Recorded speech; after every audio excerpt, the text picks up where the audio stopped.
का नाम बा? मुनी कुमारी। मुनी कुमारी। पेंशन मिलेला रउआ?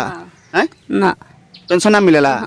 कुछ न मिलेला। तो रउआ जन्मते यहीं बनी? 8 महीना से, 8 महीना का रहनी तब से।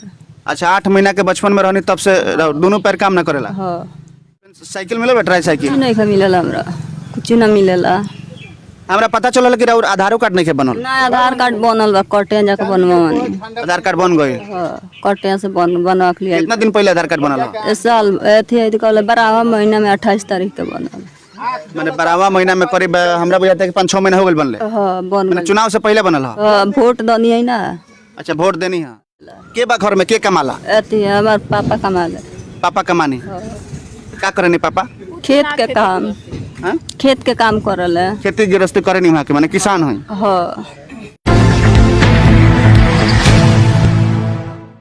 यहाँ के भी पूरा तरीका से मतलब कि 100% दिव्यांग बने। यहाँ के भी दोनों पैर और यहाँ के भी वीडियो हम रिकॉर्ड कैले बनी। सरकार के मुंह पर तमाचा मारे खातिर सरकार के तरफ से व्यवस्था के नाम पर कुछ ना। 400 रुपया के पेंशन भी ना। 400 रुपया के पेंशन कुछ आदमी के मिलतो बात तक कुछ नहीं के होतो से। और कितना दिन के बाद मिलता 400 रुपया के पेंशन? 1 महीना मिलता तो 2 महीना गायब बा, 2 महीना मिलता तो 4 महीना गायब बा। का स्थिति बा देख सकत नहीं। का नाम बा? मुनी कुमारी। मुनी कुमारी। पेंशन मिलेला रउआ? हैं? ना, पेंशन ना मिलेला? कुछ न मिलेला। तो रउआ जन्मते यहीं बनी? 8 महीना से, 8 महीना का रहनी तब से। अच्छा, 8 महीना के बचपन में रहनी तब से दोनों पैर काम ना करेला? हाँ, साइकिल मिले ट्राई साइकिल? कुछ नहीं का मिलेला हमरा, कुछ न मिलेला। हमरा पता चलल कि और आधारो कार्ड नहीं के बनल। ना आधार कार्ड बनल बा, कटे जाके बनवानी। आधार कार्ड बन गए? हाँ, कटे से बनवा के लिए। कितना दिन पहले आधार कार्ड बनल? इस साल अथी कहले 12वां महीना में 28 तारीख के बनल। मैंने 12वां महीना में करीब हमरा बुझाता है कि 5-6 महीना हो गए बनले। हाँ, बन मैंने गइल। चुनाव से पहले बनल है? हाँ, वोट दनी है ना। अच्छा, वोट देनी है। सर्टिफिकेट बनल बा? डिसेबल सर्टिफिकेट रहो उ नहीं के बनल। नहीं के बनावल? दिव्यांग से अगर वोट लेवे के बाद तो सरकार वोटर आईडी बना देता, लेकिन आधार कार्ड से जब सुविधा मिली तो आधार कार्ड नहीं के बना दिव्यांग के। का खेला चलता पूरा बिहार में देख सकता नहीं। और हमने के कुचायकोट विधानसभा क्षेत्र में बानी से जहाँ से बार बार ये सरकार के एमएलए जीते नहीं। और करीब 10,000 के संख्या बा कुचायकोट प्रखंड पंचदेवरी प्रखंड के मिला के। दिव्यांग के संख्या 8 से 10,000 के का व्यवस्था करतनी जी के एमएलए सबसे बड़ा सवाल बा। चुनाव के समय में वहाँ के वादा कैनी कि जब हम जीत जाए फिर से तो कुचायकोट सहित पंचदेवरी प्रखंड के जितना दिव्यांग लोग बा वो लोग के व्यवस्था हो सरकार के तरफ से जौन सुविधा आवता पहुँचावल जाई।